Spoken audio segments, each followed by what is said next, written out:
dans cette nouvelle vidéo, donc on se retrouve pour savoir comment élever des Camponotus vagus. Donc la Camponotus vagus, donc c'était une espèce assez grosse. Donc la reine elle fait entre 15 et 20 mm, le mâle fait entre 13 et 15 mm.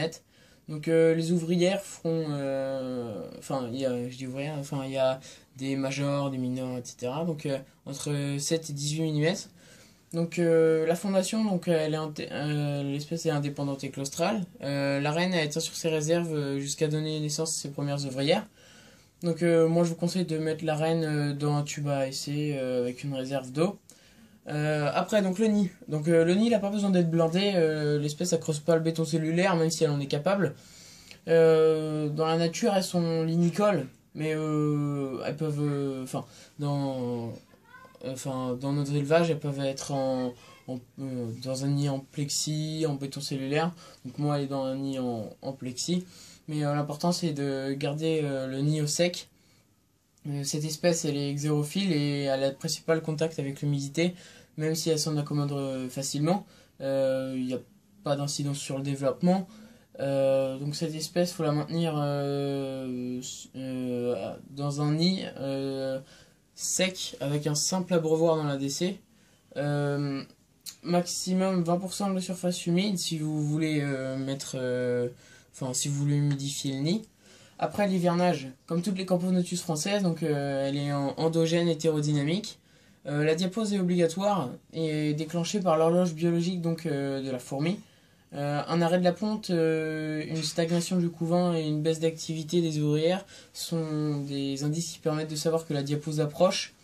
Donc l'arrêt du développement, c'est à peu près en août pour les populations nordistes et c'est plus vers septembre pour les populations sudistes.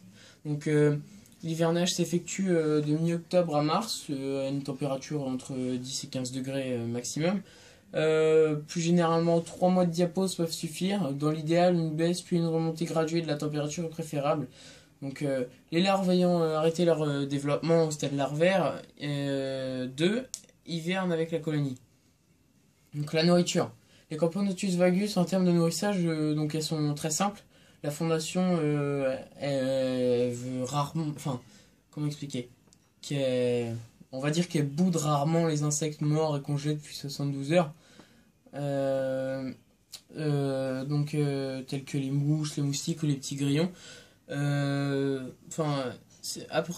vous avez à peu près 75 à 100 ouvrières, vous pouvez leur donner tout vivant et voilà.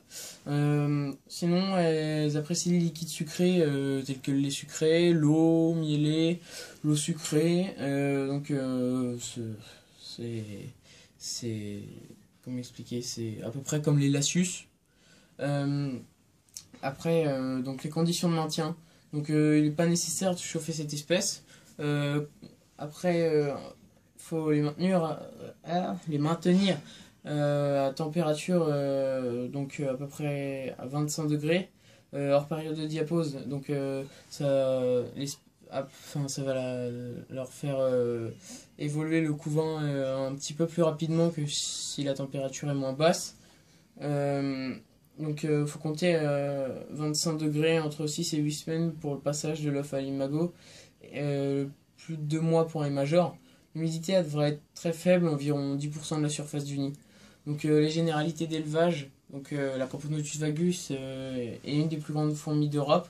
C'est également la Camponotus réputée la plus facile d'élevage, ou avec le développement le plus rapide. Peu difficile niveau nourriture. Un régime présentera de belles physiogastries et pondra d'une façon impressionnante. Faut jamais avoir de nymphes nues. Donc si c'est le cas, il faut baisser l'humidification. Chez les Camponotus vagus, les nymphes nues ne parviennent pas à terme. Si les fondations font fine bouche sur les insectes, un régime constitué de liquide sucré n'empêchera pas les larves de se nymphoser, mais le développement peut se retrouver rallongé, voire stoppé. Le polymorphisme chez cette espèce est important. Certains majeurs peuvent atteindre la taille de la reine.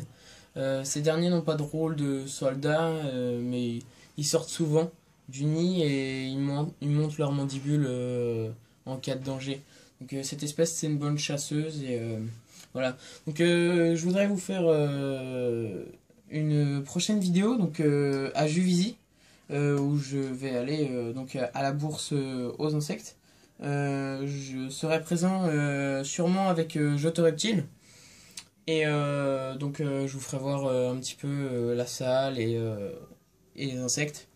Donc sinon je voudrais faire une dédicace à Fabien. Donc Handfab BHT c'est sa chaîne. Donc je la mettrai dans les commentaires. Donc qui m'a échangé de très belles Lasius flavus.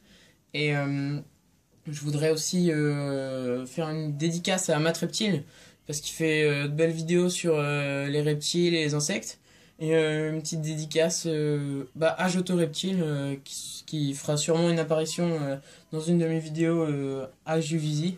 Donc je vous laisse et je vous dis à la plus pour une prochaine vidéo.